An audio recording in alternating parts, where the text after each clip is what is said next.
Sahabat-sahabat sekalian, sebetulnya keris ini pernah beberapa kali saya review. Bukan hanya sekali, namun ada, kalau tidak salah itu 3 kali pernah saya review. Tapi alhamdulillah masih bertahan menjadi koleksi dari Hunter Pusaka. Karena selain daripada keris yang betul-betul mempunyai aura yang kuat, namun di lain sisi secara eksoteri teman-teman, ini merupakan keris Ganan. Dan kita ketahui bersama bahwa keris Ganan itu buatan khusus ya, sama seperti halnya keris-keris pesanan-pesanan daripada petinggi-petinggi kerajaan era zaman dulu. Kenapa kok bisa khusus begitu?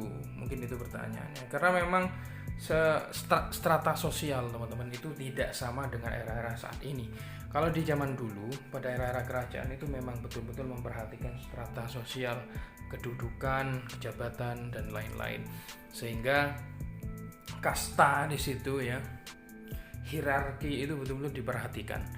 Jadi nggak boleh kalau seorang rakyat biasa itu mengagem atau memegang keris yang seharusnya itu dipegang oleh para keluarga kerajaan. Seperti halnya keris ini adalah keris Nogo primitif yang tangguhnya adalah merupakan tangguh Mataram Mediun atau Purabaya. Purabaya itu suatu kerajaan kecil yang ada di daerah Jawa Timur teman-teman. Oke, langsung kita buka seperti apa kerisnya. Kalau warangkanya ya sudah betul-betul nyandang teman-teman, sudah betul-betul nyandang. Terlihat kayu timongo ini peletnya masih sangat-sangat eksotis begitu. Terlihat kalem tapi vintage teman-teman. Bismillahirrahmanirrahim. Wow. Inilah kerisnya teman-teman. Ada ornamen naga. Ya, ada ornamen naga pada bagian gandek di sini. Ini gandek di sini. Namun naga di sini terlihat primitif, ya. Terlihat primitif. Dikatakan primitif adalah bukan berarti ini suatu ukiran yang biasa, bukan. Namun memang faktor kesengajaan ya.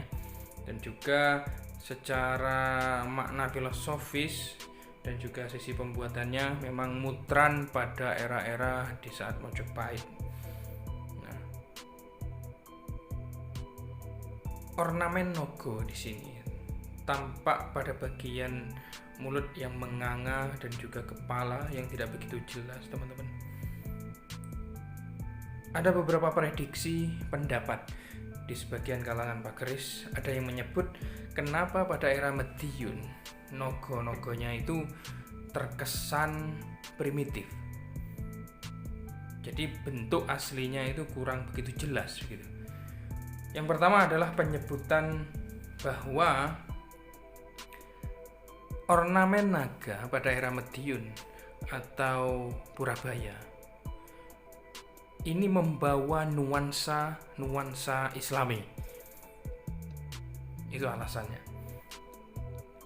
Karena pada era saat itu beranggapan bahwa ketika menyerupai aslinya, ukiran atau tatahan atau sebuah patung, sebuah benda yang menyerupai hewan atau makhluk, ya, dianggap suatu hal yang bertentangan dengan ajaran Islam, begitu.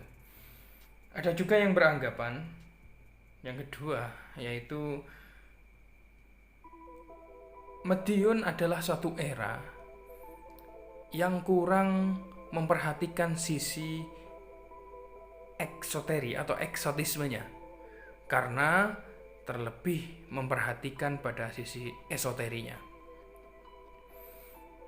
Jadi memperhatikan dari sisi supranaturalnya. Dan tak ayal teman-teman bahwa pada era Madiun memang suatu era yang secara esoteri itu sangat kuat. Di sini terbukti bahwa di saat Panembahan Senopati Mataram 2 kali menyerang kerajaan Burabaya atau Madiun, itu 2 kali pula mengalami suatu kegagalan atau suatu kekalahan, dipukul mundur oleh prajurit Burabaya. Dari sini, dari sisi historis ini, beranggapan bahwa Pak Keris menganggap bahwa pusaka-pusaka pada era Mataram Burabaya itu suatu hal yang sangat berkualitas tinggi, ya, secara esoteri maupun secara eksoteri.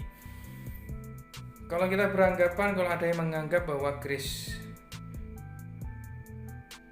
Burabaya ini hanya mengedepankan sisi spiritualitasnya, ini saya kira memang suatu kesalahan begitu ya.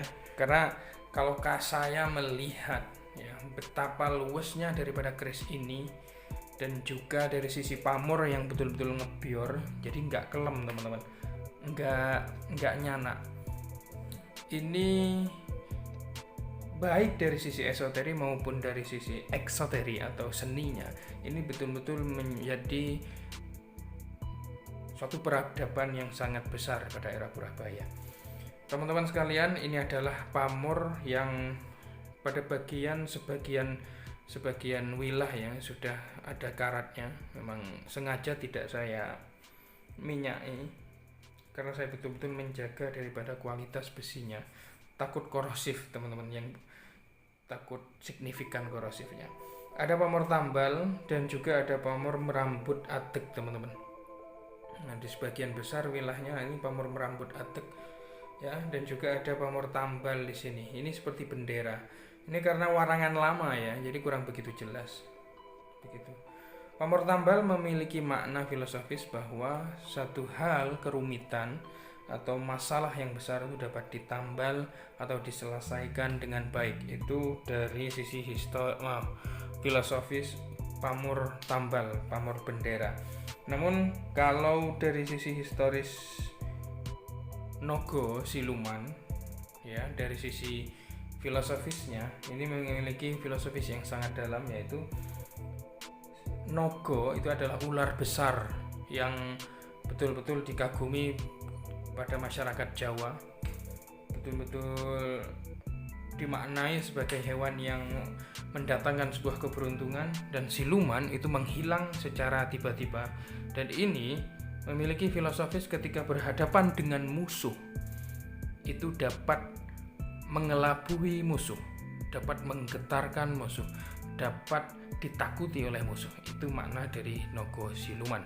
Jadi kewibawaan yang sangat besar, memiliki aura pancaran yang sangat kuat ketika diagem oleh seseorang.